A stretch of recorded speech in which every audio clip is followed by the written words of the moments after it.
घर की औरत पार्ट 3। मीना का घर ठीक से ही चल रहा था। मतलब अब सास और बहू दोनों कमा रही थी, खुद की जिंदगी जी रही थी, मिलजुल कर रह रही थी। लेकिन कहते हैं ना, दुख के दिन नहीं टिके तो सुख के दिन कैसे। अरे मंगलू, कहाँ है? कितने दिनों से गांव नहीं आया माँ की खोज खबर लेने। तभी मीना आ जाती है। अरे दादी साहब, कैसे आना हुआ? बताया नहीं हम स्टेशन आ जाते। ये बोलते हुए मीना अपनी दादी सास के पैर छूने के लिए झुकती है कि दादी सास जोर की लात मारती है। बड़ी आई, कैसे आना हुआ? मेरे पति का मकान है ये। और तेरे बाप ने क्या दिया जो तू पूछ रही है, हैं? और ये क्या पहना है? न साड़ी न सर पर पल्लू, बात बात पर जबान खुलती है। दादी सास बोलना रोक ही नहीं रही थी। मीना को गुस्सा आने ही वाला होता है कि उसकी सास आ जाती है। क्या बात है मीना, कौन चिल्ला रहा है? मैं हूँ मंगलू की दुल्हन। बहुत चपर चपर कर रही है ये मीना बहू। इसकी जुबान पर लगाम लगवा ले। मम्मी जी, मेरी बहू है, घोड़ा थोड़ी ना है जो लगाम लगवा दूं। तभी वहां मंगलू यानी कि मीना का ससुर आ जाता है और मीना की सास को एक जोर का तमाचा लगा देता है। वाह, जुम्मा जुम्मा 2 दिन हुए नहीं कमाना शुरू किए, मेरी माँ के सामने होशियार बन रही है। मैंने बुलाया है माँ को, ये रहेंगी तो कम से कम इस घर की औरतें औकात में रहेगी। अरे जब से कमा रही है सर पर चढ़कर नाच रही है। चिंता न कर मंगलू, मैं आ गई हूँ ना। दोनों को लाइन में लगा कर रखूंगी। दोनों बहू ने मेरे मंगलू की जिंदगी खराब कर रखी है। तभी वहां पोता यानी कि मीना का पति आ जाता है। पोता जो कि दादी का दीवाना था। दादी दादी, मुझे क्यों नहीं बताया कि आप आने वाले हैं? मैं गांव आ जाता कार लेकर आपको लेने। अरे तू तो जानता ही है, कार में बैठ नहीं पाती। पता नहीं, बहुत दिनों से लग रहा था कि तू और मंगलू परेशान है। आज मन नहीं माना तो आ ही गई मैं। देख, यहाँ आकर पता लग रहा है। क्या पता लग रहा है दादी? यहाँ तो सब ठीक है, किसी को कोई परेशानी नहीं है। क्यों माँ, क्यों मीना, क्या हो गया? इन दोनों को क्यों परेशानी होगी? इन लोगों ने तो परेशान करके रखा है। माँ और मीना के बारे में कैसी बात कर रहे हैं पापा? क्या हो जाता है आपको रह रहकर? तू तो खाना बना बना कर बेशर्म हो गया है, लेकिन मैं नहीं। मेरी माँ आ गई है अब इस घर में। अब यहाँ सब वैसे ही रहेंगे जैसा मैं चाहता हूँ। देख मंगलू, तेरी बहू काम करती है तो मुझे कोई लेना देना नहीं है, लेकिन मेरी बहू कोई दर्जी का काम नहीं करेगी, साफ साफ बोल रही हैं। लेकिन दादी साहब, वो तो बहुत अच्छा बुटीक चला रही हैं। बहुत अच्छा चला रही है, लेकिन हम लोगों ने अपने घर की बहू से ना काम नहीं करवाना। अरे इसके बाप को शादी के वक्त ही बोल दिया था। और इसके बाप जिन्होंने दहेज में एक साइकिल दी थी ना, कैसे हाथ जोड़कर कह रहा था, मेरी बेटी आपके घर आ गई, इससे सौभाग्य कुछ नहीं। अब देखो इसकी बेटी, बहू आ जाने के बाद सर पर चढ़ रही है मेरे मंगलू के। मीना जो कि सास की बुराई सुनकर परेशान हो जाती है। दादी सा छोटा मुंह बड़ी बात। लेकिन क्या पिताजी ने आपको बताया नहीं? सासू माँ ने अपने पैसे से ससुर जी के जन्मदिन में कार दी थी। ससुर जी इतने साल से स्कूटर से जाते थे, अब कार से जाते हैं। क्यों ससुर जी, बताया नहीं आपने? क्यों रे मंगलू, कार ले ली तूने? मुझे तो तू पैसे भी नहीं भेज रहा। 2 महीने से कैसे कैसे दिन काट रही थी और तू यहाँ कार से घूम रहा है। आप भी सासू माँ को अपने बैंक अकाउंट की डिटेल दे दीजिए दादी सा, वो डाल दिया करेंगी पैसे आपके अकाउंट में। क्यों सासू माँ? मंगलू यानी कि मीना का ससुर, जिसने अपनी माँ को गांव से सिर्फ अपनी बीवी को लगाम लगाने के लिए बुलाया था, ये सब देखकर जोर से चिल्लाता है। मीना बहू, चलो दादी सास आई है, यह नहीं कि खाने पीने का इंतजाम करे। अरे माँ, तू भी किन लोगों की बात में आ रही है? चल मेरे साथ मेरे कमरे में चल। ससुर अपनी माँ को लेकर कमरे में चला जाता है और दोनों बैठकर वैसे ही पंचायत शुरू कर देते हैं जैसे कोई बहू अपनी माँ से सास की बुराई कर रही हो।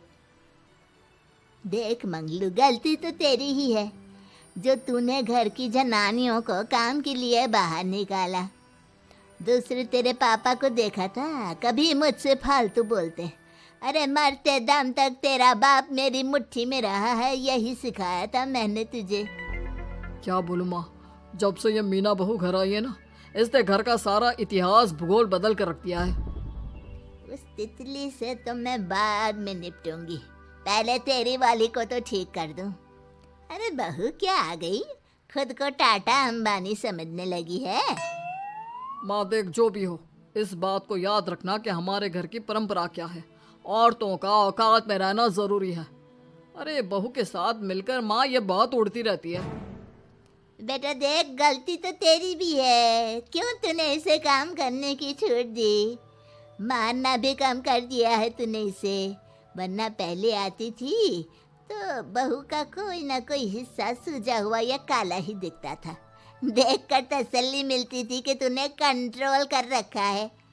इस बार तो काला और सूजा छोड़, अच्छी खासी चमकती दिख रही है ये। अब क्या बताऊं माँ, गलती तो हो गई है। हाँ, वो कार देखकर पिघल गया होगा ना तू। अरे बेटा, औरतों को मुट्ठी में रखा कर। शान की साइकिल ज्यादा अच्छी कुत्ता बनकर कार चलाने से, समझा। मीना का ससुर अपनी माँ की बात को सुन रहा था।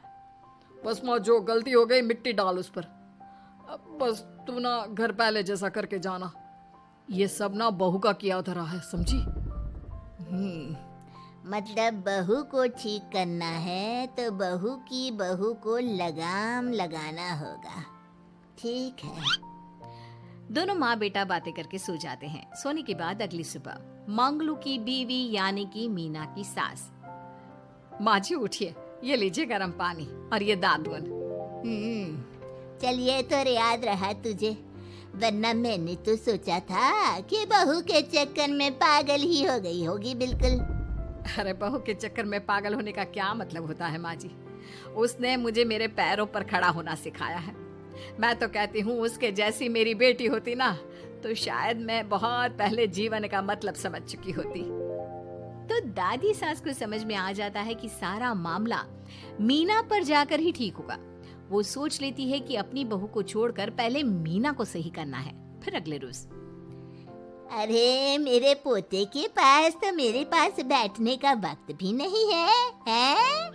अरे कैसी बात करती है दादी, तेरे लिए तो मैं नौकरी भी छोड़ दूं। नौकरी नहीं, तू ना बीवी छोड़ दे, खुश हो जाऊंगी मैं। नीरज हैरान हो जाता है कि उसने तो मजाक किया था। दादी ये क्या बोल रही है? कैसी बात कर रही हो दादी, मीना ने तो सारा घर संभाला हुआ है। पहले तो घर गिरा जा रहा था ना। तेरी मीना के आने के पहले ना घर में चूल्हा जल रहा था, ना कोई रोटी खा रहा था, क्यों? नीरज को दादी बीवी के खिलाफ खूब कान भरती है। तू सही कह रही है दादी, औरत पैर की जूती और हाथ की मुट्ठी में ही ठीक लगती है। मीना ने ना सिर्फ घर का माहौल बिगाड़ा, माँ को भी पिताजी की इज्जत करनी छुड़वा दी। अब ठीक बोल रहे हो, घर को बिगाड़ने की मेन जिम्मेदार तो मीना ही है दादी। अभी उसे ठीक किए देता हूँ। तभी वहाँ पिता भी आ जाता है। देख बेटा, तो रोटी कम खाना मंजूर, लेकिन इन औरतों के आगे झुकना मंजूर नहीं। तेरी दादी ने घर की परंपरा बनाकर रखी, मजाल कि मेरा बाप मेरी माँ के सामने कुछ कह लेता। पर पापा एक बात पूछनी थी। रहने बेटा, तू ना कंफ्यूज है जीवन में, तू ना कंट्रोल कर पाएगा अपनी जनानी को। मंगलू, मेरी तो टिकट ही करा दे गाँव की। तुम लोगों के घर तो मर्दों की कोई इज्जत ही ना है, और ये मेरे घर की परंपरा ना है, मैं चली। अरे ना ना दादी, मैं तो बस देख अब मैं कैसे कंट्रोल करता हूँ इसे कल। फिर अगले रोज मीना ऑफिस के लिए तैयार हो रही थी कि देख मीना, आज मेरे दफ्तर से कुछ लोग खाने के लिए आ रहे हैं, तो शाम के खाने में। लेकिन आज तो मेरी मीटिंग है, फिर घर आने में मुझे देर हो जाएगी। तो मैं क्या करूं? बोला ना शाम को खाना बनाना है तो बनाना है, समझी। मीना को पति की बात अजीब लगती है, पर वो दादी सास के सामने कोई भी ड्रामा क्रिएट करना नहीं चाहती थी। ठीक है, मैं शाम को जल्दी आ जाऊंगी। अच्छा क्या खाना है प्लीज जल्दी से बता दीजिए। पर बेटा तू तो बहू सास को चुप रहने का इशारा करती है, लेकिन पोते को तो लड़ना था। वो मीना पर जोर से चिल्लाता है, मीना देख, ज्यादा हीरोइन मत बन। आज ऑफिस जा रही है तो जा, लेकिन सुन, तुरंत रिजाइन देकर घर आ जाना। ना मुझे तेरी कमाई चाहिए, ना ही तेरी नसीहत। आज से घर में वही होगा जो मैं चाहूंगा, समझी? अरे कैसे लैंग्वेज बोल रहे हो? ये तुम्हारी बोली नहीं है। कौन सिखा रहा है तुम्हें? तभी दादी सास आ जाती है। क्या बोलना चाह रही है बहू? मैं मुन्ने के कान भर रही हूँ, हैं? हाँ, मुझे तो यही लग रहा है, वरना हम लोगों का घर अच्छे से चल रहा था। सभी मिलजुल कर एक दूसरे को इज्जत देकर रह रहे थे। लेकिन अब तभी मीना को उसका पति जोर से डांटता है। सास बेटी बहू की लड़ाई को बर्दाश्त नहीं कर पाती। देख नीरज, बहू को डांटना या फिर बहू के साथ गलत व्यवहार, ये सब मुझसे बर्दाश्त नहीं होगा।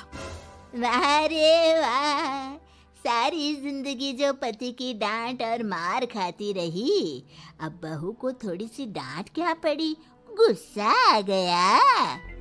हाँ माँ, क्या हो गया? मैंने तो मीना को कहा कि देख नीरज, मेरी बहू को कुछ नहीं कहेगा तू। ये माँ ही होती है जो अपने बेटे को औरतों की इज्जत करना सिखाती है, लेकिन कोई औरत अपने बेटे से बहू को मारना या डांटना सिखाए तो ये शर्म की बात है। मैं नहीं चाहती कि तू औरतों की इज्जत ना करे, जबकि मैं खुद एक औरत हूँ। दादी सास बहू की बात सुनकर शर्म से सर नीचे कर लेती है। सच कहा सासू माँ, एक रानी ही अपने बेटे को राजकुमार की तरह पालती है, जो दूसरी औरतों का सम्मान करे। काश दादी सास भी पिताजी को अच्छे संस्कार दे पाती। मीना की बात सुनकर दादी सास उन लोगों से माफी मांगती है। मैं समझ गई बहू, औरतों की बेइज्जती करने को घर की परंपरा समझती थी, झूठी शान समझती थी। वो सब गलत है। औरतों की इज्जत से घर में माँ लक्ष्मी और सरस्वती का वास होता है। मुझे माफ कर दो।